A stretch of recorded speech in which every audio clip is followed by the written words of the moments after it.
It's Sunday morning, and every decent man and woman is listening to Test Miles with Nick Miles on FM News 101 KXL. Buckle in.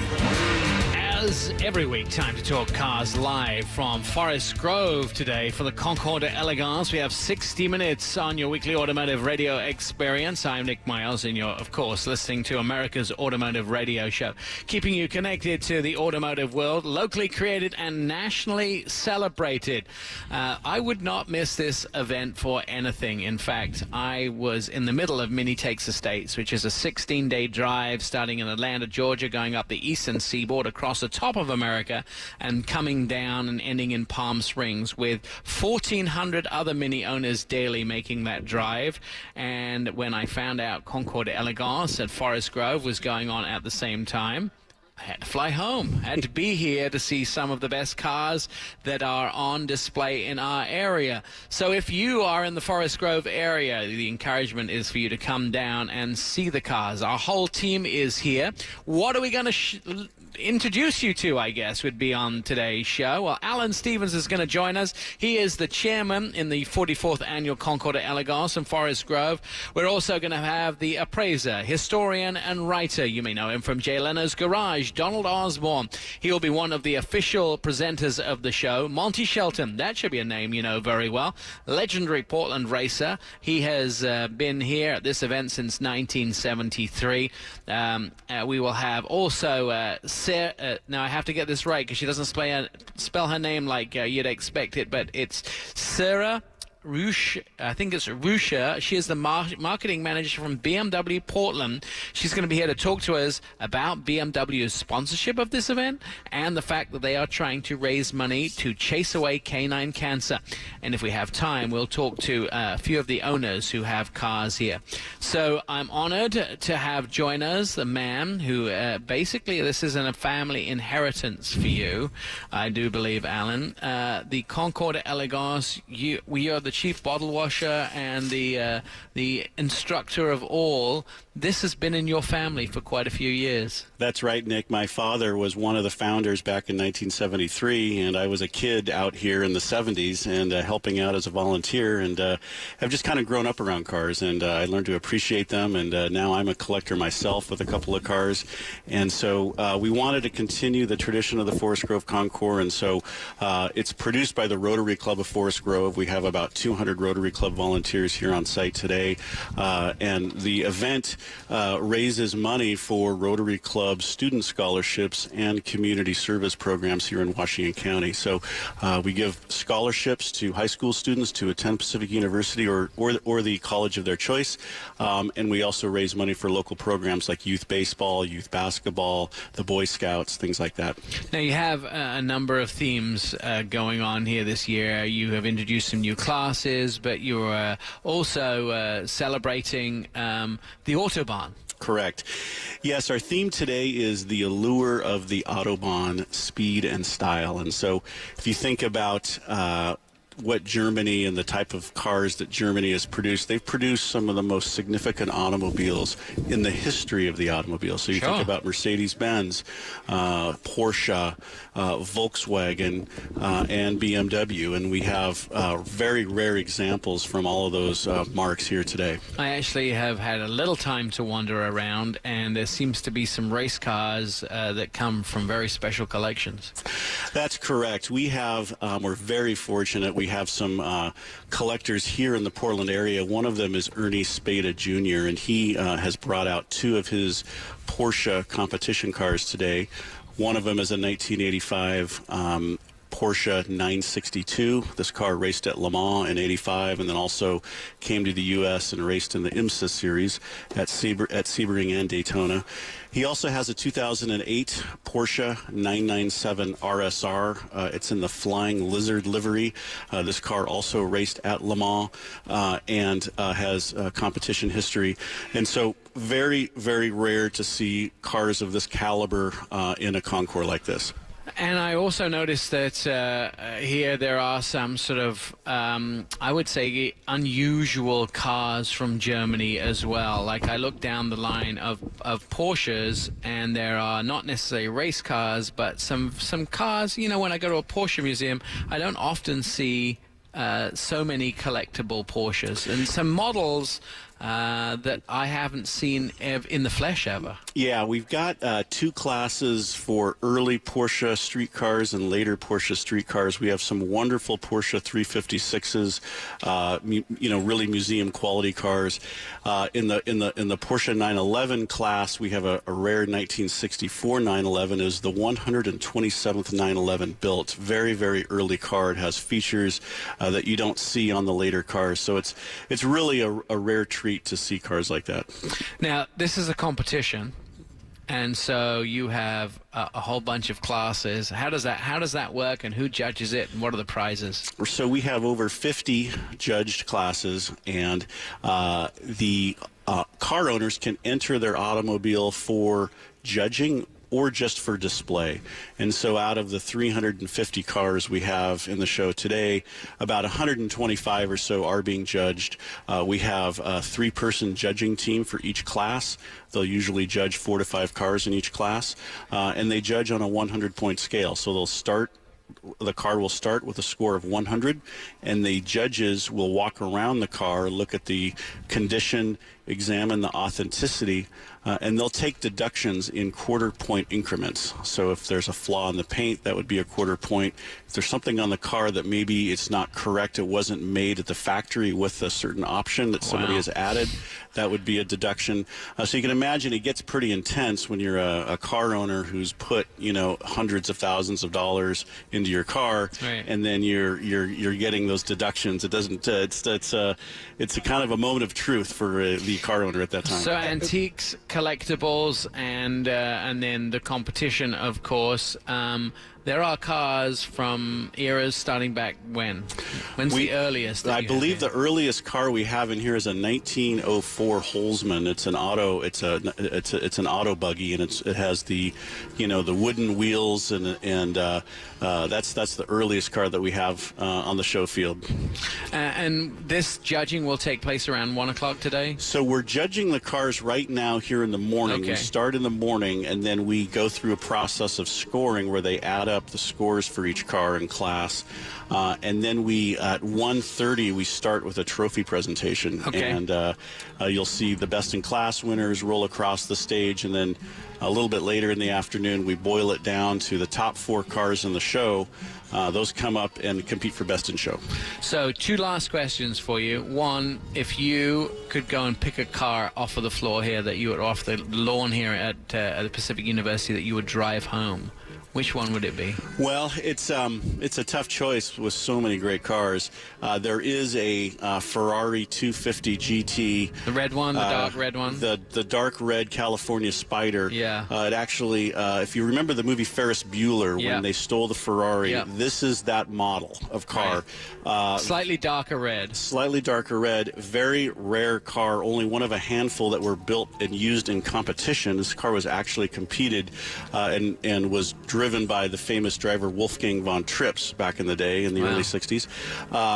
Its value is probably in the neighborhood of $10 million, and I would love to have that in my garage. I have to tell you, Alan, you might have to fight me for that one, because that would be the one I would choose as well. Final question for you: how do people find the event, and when is it open until? Yeah, we're open until 4:30 today out at Pacific University in downtown Forest Grove. You can go out the Sunset Highway, take exit 57 at North Plains, and follow the signs to Forest Grove. Excellent. Thank you for joining us. As always, we're going to talk to some of the people that you've gathered together for this event. And these cars, I can tell you, I probably will spend, they'll have to close the event down and shoo me off towards the end of the day. So Alan Stevens, thank you for putting it together. 44 years, right? Correct, yep. 44 years. When we come back on Test Miles, we're going to talk to a man that has been standing next to Jay Leno in his garage. He's also probably one of the best voices and best spoken people about cars that I have ever met. That's coming up on Test Miles. I'm Nick Miles. Test Miles, like NASCAR, but with one right turn. TestMiles.com. Well, welcome back to Forest Grove. We are at Pacific University. Test Miles is live from the Concours d'Elegance, and Donald Osborne is an appraiser, a historian, a writer, an editor-at-large for a sports car market with a monthly column called Unconventional Wisdom. His writing has been featured in the Hagerty Classic Car magazine, the New York Times, the Wall Street Journal, Art and Antique magazines. Donald is the author of a new book, and he has also probably one of the best-spoken individuals. If I had your voice, my friend, I would have a radio career where I could actually make a living. It's a real honor to have you back for the second year in a row that we have been broadcasting live from here. So let's start out with the absolute best thing that we can talk about. You gave up 4 months of your life, to finish your book. What's the book about? Well, the book is called Stile Transatlantico, Transatlantic Style, A Romance of Fins and Chrome, the creative exchange between Italy and America in mid-century automotive design. Well, it sounds like a thesis. It does, exactly. I said that, when you have a title with a colon in it, that's automatically either a thesis or a PBS miniseries. And I'm hoping actually for both.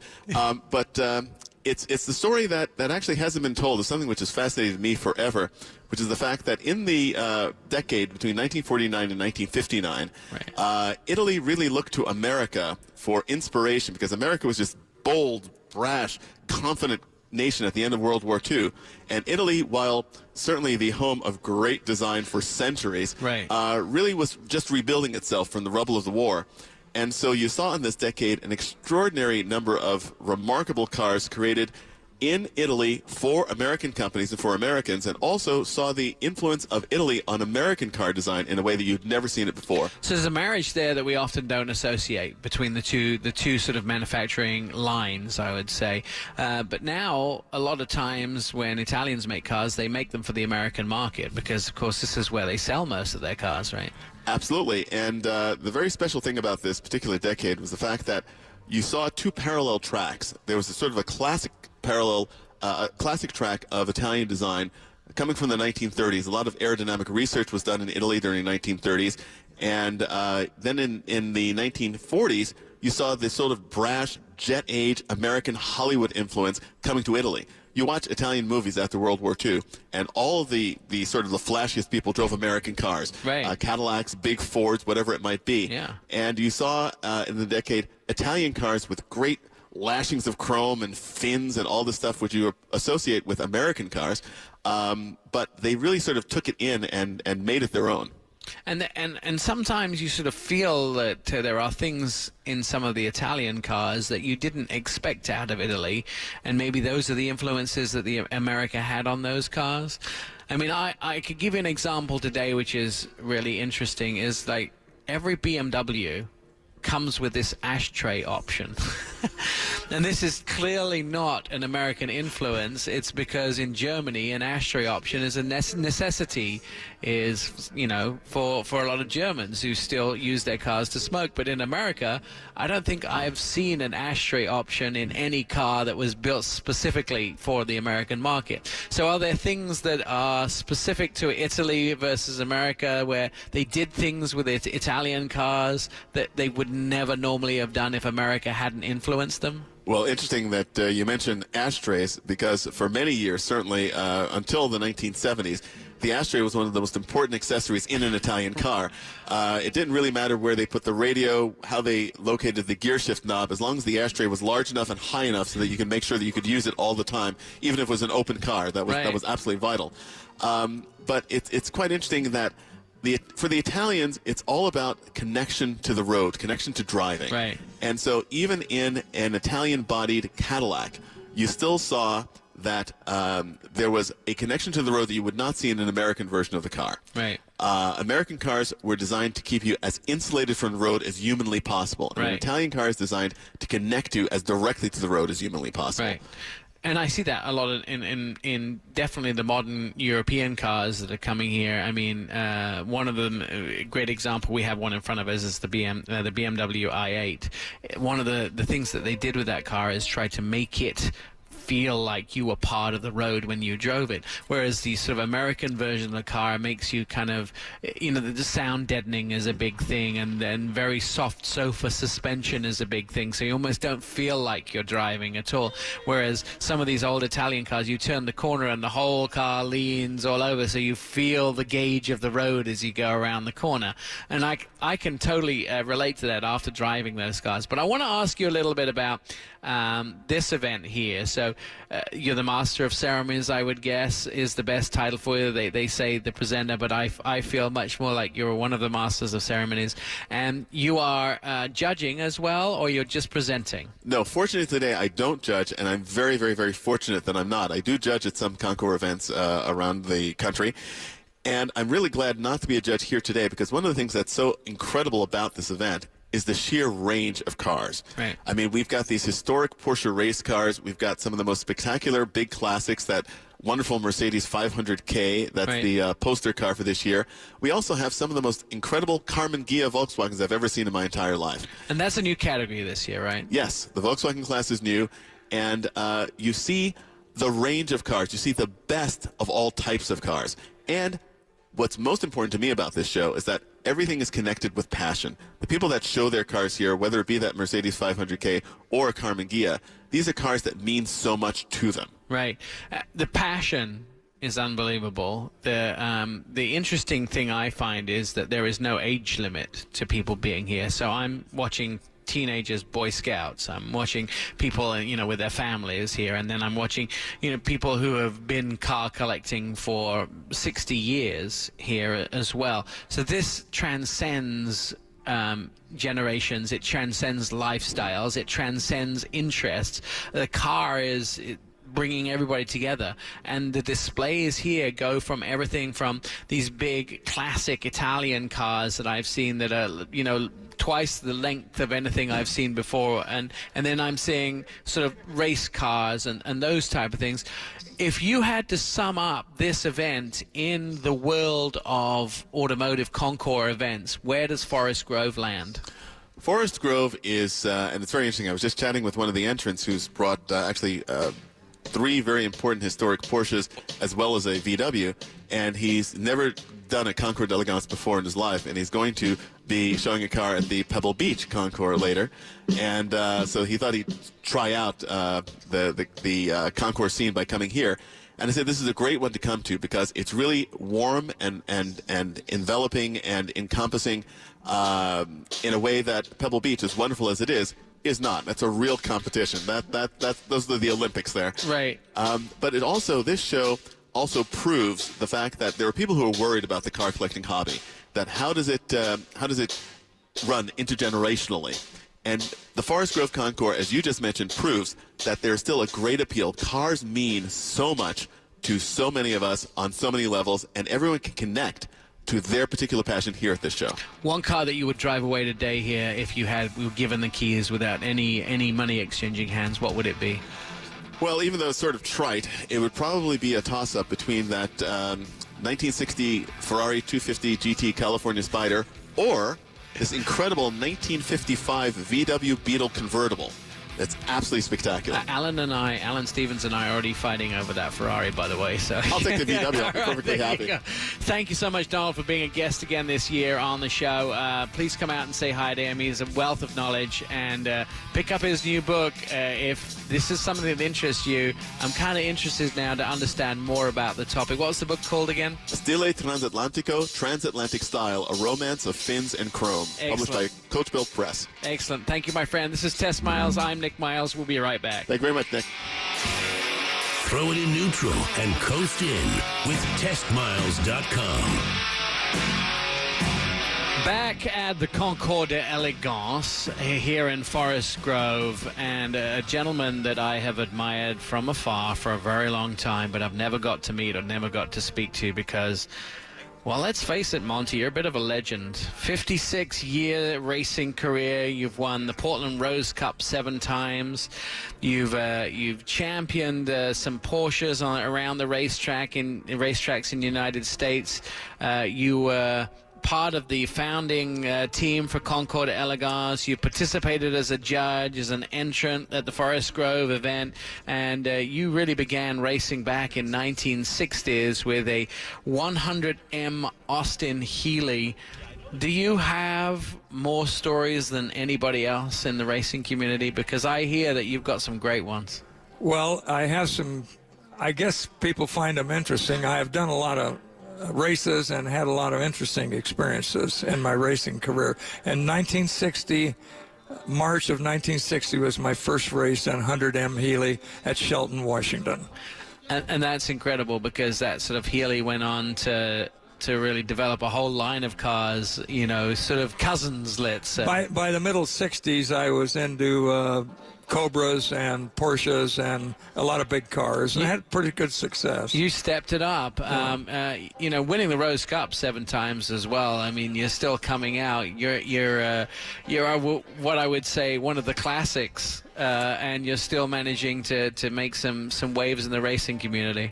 The first Rose Cup that I won was in 1972, and the Thursday before the race, the car that's over here now that Tom Armstrong has broke a rear suspension. I crashed it. I thought it was totaled. The guys patched it all together, brought it out. They held the race open an extra hour so I could get in it. Instead of starting the race at 1, they started at 2. I started at the back of the pack, and the car was a piece of junk to drive. The brakes were hanging up, and I finally got the lead at the end of the 1 lap to go and won the race in 74. That was my first Rose Cup race. Very memorable. That's incredible. Now, you brought one of your classic Porsches here today. Tell us a little bit about it.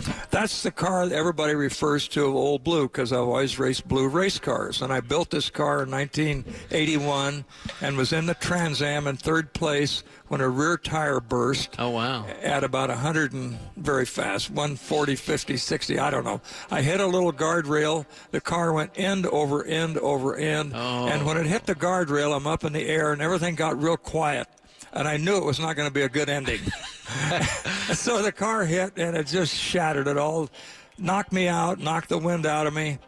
And so I finally came to, and I moved my arms, I moved my neck, moved my legs. So I knew it was going to be okay. So the car had a quick disconnect steering wheel, so I unhooked the steering wheel, got out of the car, and held it up so everyone knew it was okay. Oh, excellent. Yeah. So that's the key, is to let everyone know you're okay. And now this was this car. This was this car, yeah. So there must have been quite a lot of gluing going on to put this thing back together. Oh my God, there's hardly an original piece on it. So it's a piece, but it's a piece of memory, right? It is, and it's a really good car. It has a real late 935 type suspension and brakes and stuff, and a later gearbox. And I mean, it's not very elegant, but it sure goes. What makes you such a good racer?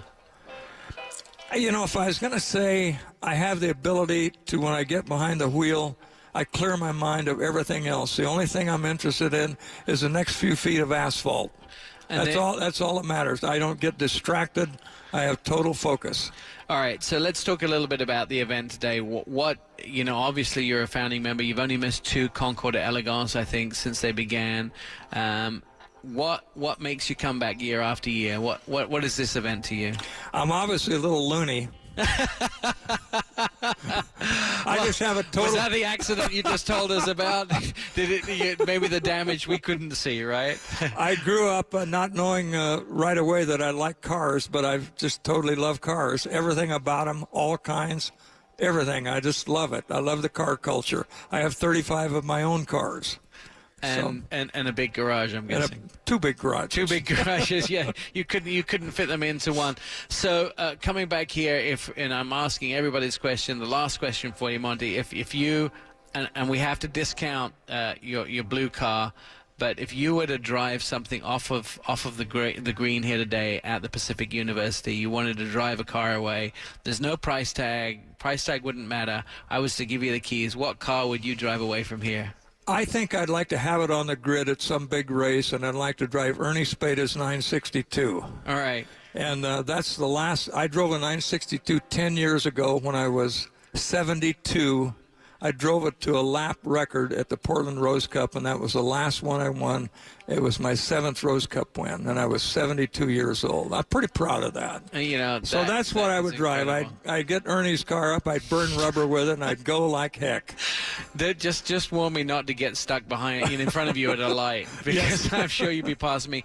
Monty, I want to thank you for being here, and I also want to tell you something. You're a great inspiration to everybody who loves cars. You're a great inspiration to racers, and you've been a great part of the Portland racing community, and I wish you I hope that you continue being part of that racing community as long as the heavens will allow. As long as the willpower is there. Yeah, well, I think you have the willpower. It's pretty strong. If you can go from last place in a car that was in pieces to win a Rose Cup, my friend, it clearly shows that the skill was in the man and not the car. The crew put the car together. I was just privileged enough to drive it. All right, Monty Shelton, thank you so much for being a guest on the show. Tess Miles will be right back. When we come back, we're going to talk to BMW a little bit about their sponsorship of the event. We're also going to find out why the Concours d'Elegance this year is happening, and we're going to talk to an owner who has a very special car in the event. So that's all coming up as we go to a break here on Tess Miles. It's Tess Miles on FM News 101. Used all the explicit, and everybody was very impressed that I did not swear on TV. That is impressive. What can I pick up? That was just a Chevy crew cab, but a 100-foot fir tree. Hey, welcome back to Tess Miles. We are live from the Forest Grove Concours d'Elegance. We are so excited about cars. I'm sorry we weren't paying attention to the fact that the commercials had ended and we were all chatting away. So we have gathered together some people who have some interesting stories. One of them is Sinclair, and Sinclair happens to be attached to our show regular Jeff Zerschmied. Sinclair, you have a vehicle in this. I mean, you especially, I've seen your Facebook page about you trying to make decisions about buying this, but you have a vehicle in the show. So tell us what you have. I have a Seat 600D 1969 in peacock blue. And it actually is a very sweet, small little car. What do you know about it? It was purchased in Cadiz by the wife of a naval officer, and she loved it so much she brought it to the U.S. It's been owned by 3 women now. It's apparently a very girly car. Is it? But it's a very small car as well, isn't it? It is. It's considered a micro car. And you entered it for judging? I did. And Jeff's quite a savvy guy. Your other half is a savvy guy, and for those people that don't remember, Jeff Zerschmied is now the Portland Tribune's automotive writer. Did Jeff get you a good price on it? I negotiated the price myself. Oh, so Jeff's not necessarily a good price negotiator. I'm pretty good. I think I got a good price for it. You did, and it's in the competition today. It is. And what class did it go into? It's in the micro car class. So what are your chances of winning?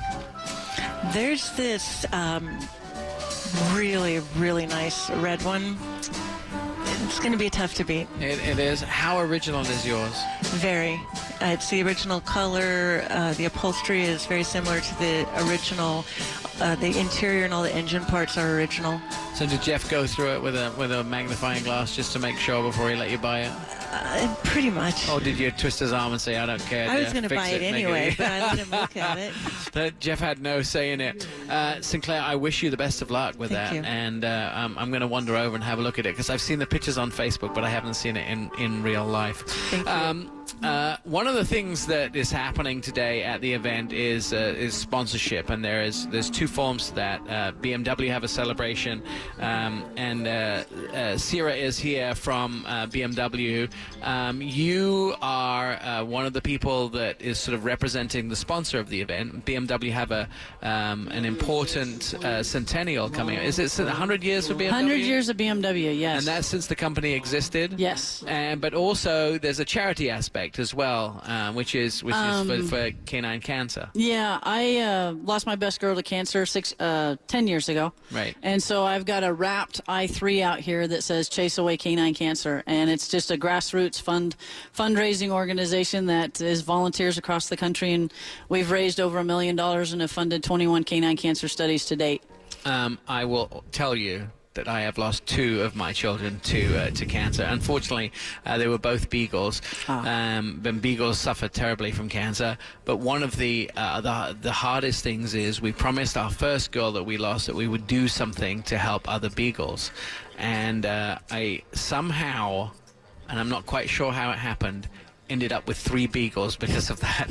So now I have 3 beagles in my household, a chocolate lab and a German shepherd. Very It's good. a busy house, and all the beagles did not come to stay. They came to visit, and they never ended up leaving. So they like to call me a failed foster home. So after losing both Shelby and Bailey to cancer, that I'm a huge supporter of that. So. Well, and that's it. Chase Away Canine Cancer is named after my little girl, Chase. She died- this is a double entendre. Yeah, she died at 6 years of age. Right. And I fell into fundraising, and I don't know how, but after 10 years, sadly, you and I aren't the only ones part of the, Right. We've Lost a Dog to Cancer Club. So, it's neat to be able to do what I do away from work, and then to be able to tie it into, the I3 and wrap it, and just get out there and raise canine cancer awareness. Because So let me ask you these 2 questions, which are important for people to know. How can they help you today with the raising funds for canine cancer, and how does it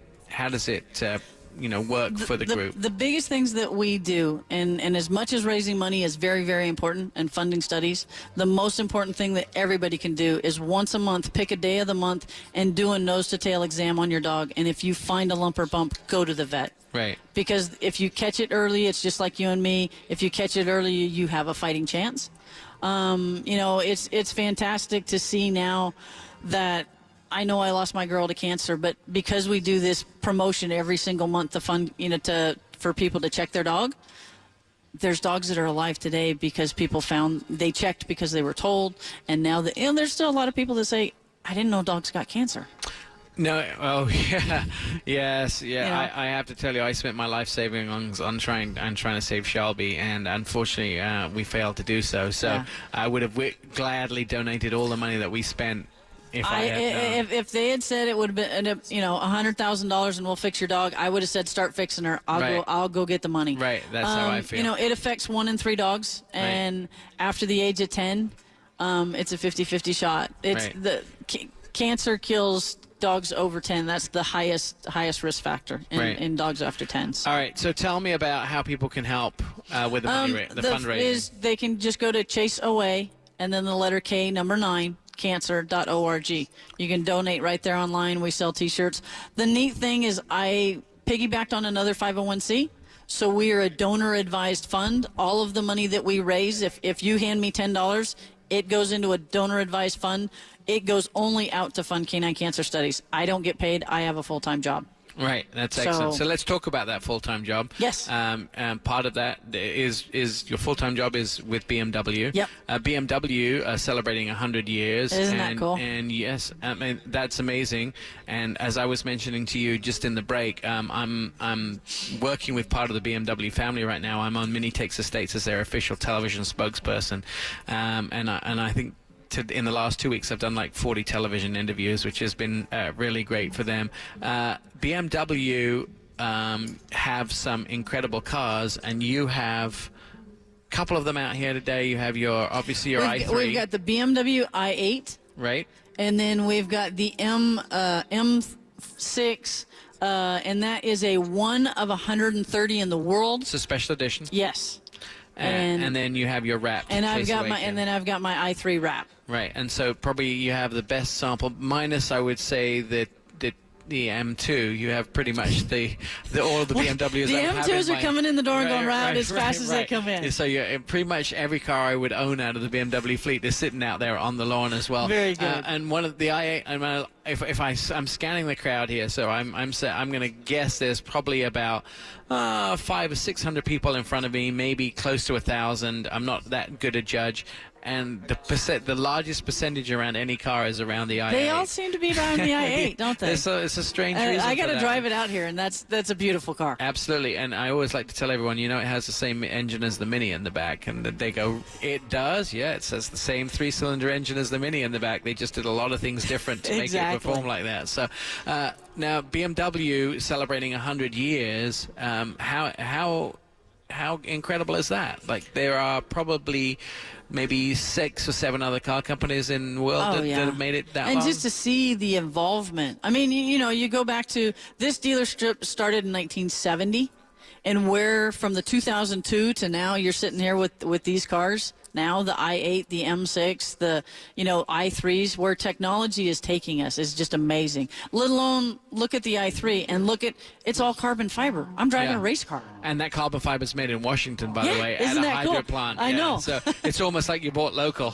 Exactly. if you buy that. Sierra, thank you so much for being part of this, and thank you for your sponsorship. And please do go help Canine Cancer. As we end the show, I just wanted to say a couple of things. I am on Mini Takes Estates right now, and I took a quick break to be here, but please go to the Test Miles page. We pledged to raise $1,000 for Defying Hunger, which is BMW, which is Mini's charity this year. We have got to 250. I still have about 5 days to raise $750. Every dollar gets 11 meals, and there are 1 in 5 children who are going hungry. So I would appeal to you, as well as helping out Canine Cancer, please help us feed some kids who have no school lunches, no school dinners, no school breakfast, which they rely on all year round. They are in our area. The Oregon Food Bank benefits. Go to testmiles.com. We will be back next week with another show. But please come and visit the Forest Grove Concours d'Elegance here at Pacific University. You'll find some of the greatest minds in cars, some of the greatest cars in our region, and a camaraderie that you won't find anywhere else. And there are some new cars, some old cars, and some fantastic people. And if you get here by 1 o'clock, you can see the judging and the results and the trophy handout. I will sign off, and we will go back to our newsroom. This is Test Miles, and have a great week.